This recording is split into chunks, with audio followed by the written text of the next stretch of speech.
Bismillahirrahmanirrahim. Assalamualaikum warahmatullahi wabarakatuh. Selamat pagi teman-teman semua. Semoga kita selalu diberikan kesehatan dan selalu dalam lindungan Allah Subhanahu wa taala. Amin amin ya rabbal alamin. Ya, kami dari kelompok 7 Komunikasi Pendidikan dengan tema Model-model komunikasi akan memaparkan materi yang telah kami diskusikan bersama. Saya Helena Nisfari sebagai moderator akan menyampaikan materi yang pertama, yaitu model komunikasi stimulus respon. Model ini juga dapat dikatakan sebagai hubungan timbal balik atau adanya respon dari apa yang lawan kita sampaikan. Hubungan ini juga dapat berbentuk dalam isyarat nonverbal, gambar-gambar, kontak fisik, maupun respon-respon ataupun tindakan yang dapat merangsang seseorang untuk merespon. Contoh positif dari model komunikasi stimulus respon ini adalah ketika ada seseorang yang memanggil nama kita dan melambaikan tangan, kita otomatis juga melambaikan tangan dan memanggil nama orang tersebut. Nah, pada saat itulah terjadi hubungan timbal balik atau saling merespon antara satu dan yang lainnya.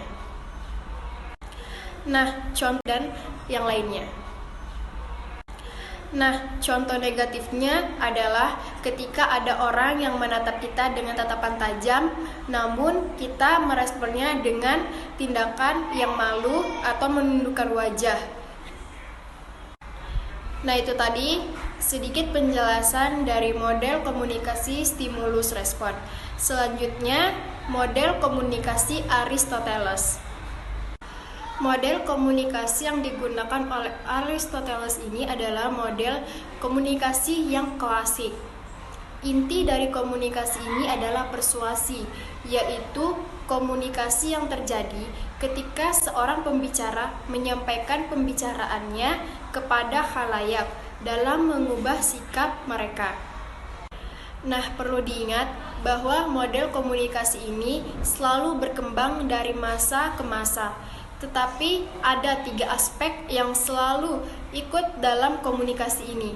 Yang pertama, kelebihan dari model komunikasi Aristoteles ini ialah melatih seseorang menjadi pembicara yang baik di depan khalayak dan merupakan inspirasi bagi para ilmuwan komunikasi lainnya untuk mengembangkan berbagai teori model komunikasi. Nah, itu tadi 2 model komunikasi yang saya sampaikan. Selanjutnya akan disampaikan oleh teman saya. Nah, itu tadi model-model komunikasi yang telah kami sampaikan. Semoga teman-teman semua bisa memahaminya dan mencernanya dengan baik. Kami dari kelompok 7 memohon maaf bila ada kesalahan dan Assalamualaikum warahmatullahi wabarakatuh. Saya Rizky Amanda akan menjelaskan tentang model komunikasi Laswell. Awalnya dikembangkan untuk menganalisis komunikasi massa, khususnya studi tentang media propaganda.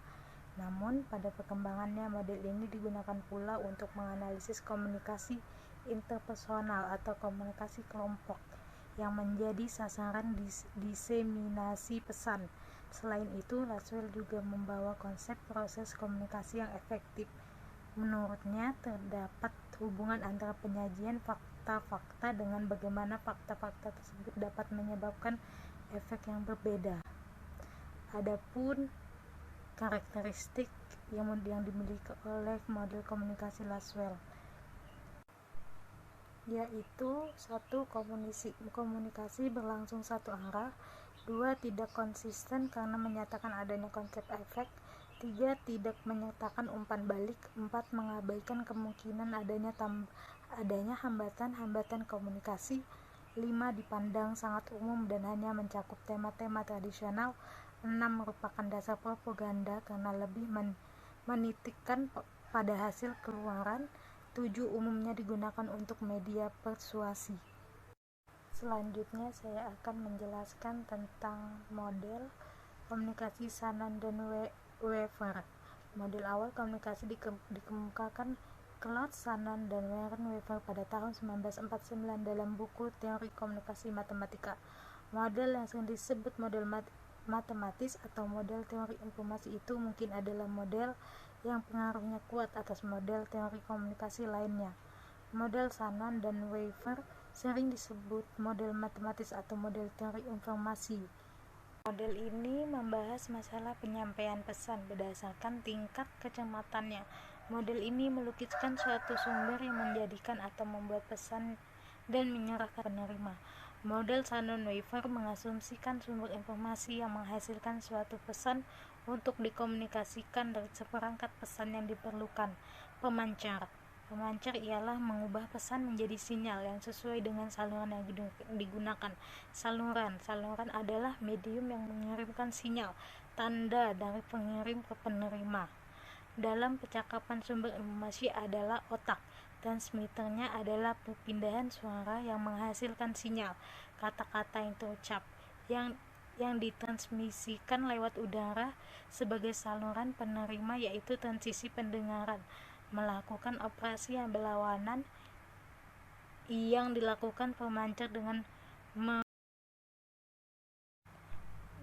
merekonstruksi pesan dari sinyal. Tujuan adalah orang yang menjadi tujuan tersebut.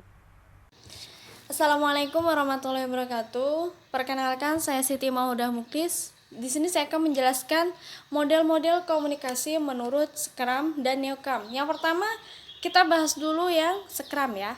Jadi, ada 3 model komunikasi menurut Scrum. Yang pertama, model komunikasi Scrum tuh yang pertama yaitu pengirim pesan, penerima pesan di awal tahun 1940-an yang didasarkan pada teori peluru atau teori jarum hipodermik dan merupakan salah satu teori komunikasi massa, khususnya teori efek media massa. Dan yang kedua, model komunikasi Scrum tuh pengirim pesan, habis itu penerima pesan. Dan yang ketiga, model komunikasi Scrum yang ketiga yaitu pengirim pesan, saluran atau media, penerima pesan. Selanjutnya, Newcomb. Nah, komunikasi Newcomb ini adalah untuk mengenalkan peran komunikasi dalam sebuah hubungan sosial dan untuk memelihara sosial di dalam sistem sosial. Dalam modelnya ini, Newcomb itu tidak menyertakan pesan karena memandang pesan sebagai sebuah entitas yang terpisah. Newcomb ini memfokuskan pada tujuan sosial komunikasi dan memperlihatkan bahwa semua konteks komunikasi adalah wahana untuk memelihara hubungan antar manusia dan dikenal dengan sebutan model komunikasi ABX. Ya, terima kasih. Sekian penjelasan dari saya, kurang lebihnya saya mohon maaf. Masih banyak kekurangan dari video ini. Kami mohon undur diri. Wassalamualaikum warahmatullahi wabarakatuh.